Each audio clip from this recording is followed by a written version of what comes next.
Seguimos para o segundo painel especial do CLAD sobre o tema As Políticas Públicas em Época de Crise. Esta sessão conta com a participação de Francisco Velásquez, secretário-geral do CLAD, Ernesto Varas Valdés, subsecretário-geral da Presidência do Equador, Ana Terón, diretora-geral da Fundação Internacional e Ibero-Americana de Administração e Políticas Públicas de Espanha, e, virtualmente, Adriana Alberti, chefe da Unidade de Desenvolvimento na área das Instituições Públicas e Governo Digital dos Departamentos de Assuntos Económicos e Sociais das Nações Unidas. Bueno, buenas tardes de nuevo. Buenos días para las personas que nos están escuchando desde otros países, incluyendo en este caso desde Estados Unidos, donde esperamos la conexión de doña Adriana Alberti. Como ya ha señalado la relatora, los intervinientes en este panel, que le hemos denominado las políticas públicas en época de crisis, es, digamos, algo similar a lo que hemos hecho esta mañana en relación con otros países que han intervenido, que han sido Andorra, Angola, Portugal y algunas otras referencias.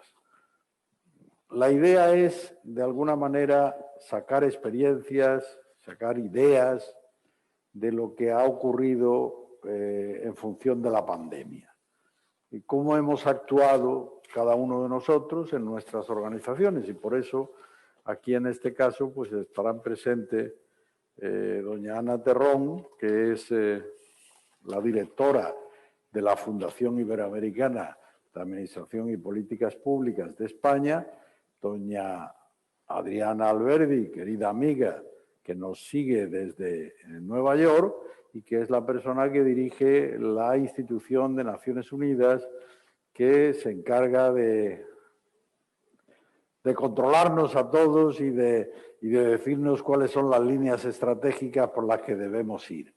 Y además, como es una persona de gran sabiduría en las materias de administración pública, pues consigue que todos sigamos líneas estratégicas de las que hablaba hasta hace muy pocos minutos el profesor Calder-Ramió, líneas estratégicas de innovación y de transformación de las administraciones públicas.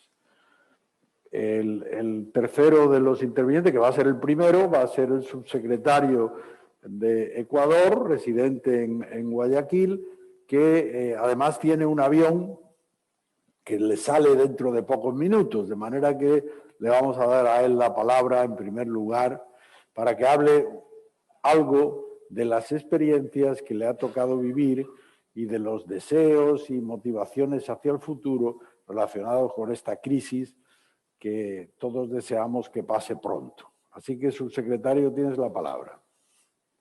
Muchísimas gracias, doctor Velásquez. Un saludo caluroso a todos los hermanos iberoamericanos que nos escuchan alrededor del mundo. Un abrazo caluroso desde este servidor de la mitad del mundo, de la República del Ecuador. Quisiera, con su permiso, doctor, poder traer a la colación, traer a la mesa una reflexión.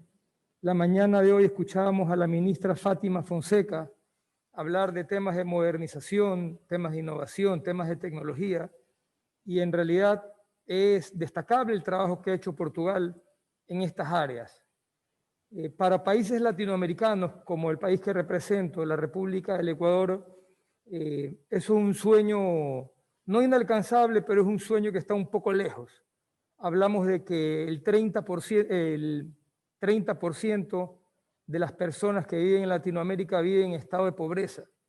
Y en una época tan complicada como es la que vivimos, con una pandemia mundial, es muy difícil poder llegar a toda la población, sobre todo a los jóvenes que están preparándose, están estudiando. 30% es un número muy alto para nosotros. Quisiéramos poder llegar a todos con temas de innovación, temas de tecnología. Estamos, en lo personal, en la oficina que represento, que es la Secretaría General de la Presidencia, tratando de incorporar infocentros alrededor de todo el país para poder capacitar a niños, y para esto requerimos una importante inversión que por los motivos que ustedes conocen y que el mundo vive, para nosotros es muy difícil. Esperamos poder contar con el apoyo de organismos internacionales para que esto se pueda dar. Era importante topar este tema, ya que creo que es necesario que el mundo conozca lo que está pasando en Sudamérica con el tema de la educación. Niños que están aprendiendo a leer o a escribir a través de una computadora. Es una tarea muy difícil, carreras universitarias que se dictan a través de un computador y en la práctica son carreras que requieren, valga la redundancia, de práctica. Dicho esto, agradeciéndole por el tiempo, doctor Velázquez, quisiera hablar de cómo manejó y cómo está manejando la República del Ecuador el tema del coronavirus.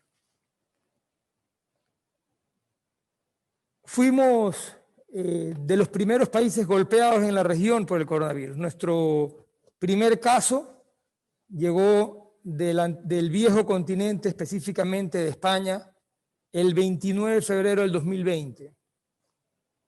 Y pocos días después, o casi un mes y medio después, para ser específico, el 16 de marzo, tuvimos que, a través de un decreto presidencial, llamar a un estado de excepción, porque ya teníamos a esa fecha, el 16 de marzo, teníamos 19 casos confirmados de coronavirus y tuvimos que tomar la medida radical. Fuimos pioneros en la región, como les digo, porque también fuimos los más afectados al inicio del año.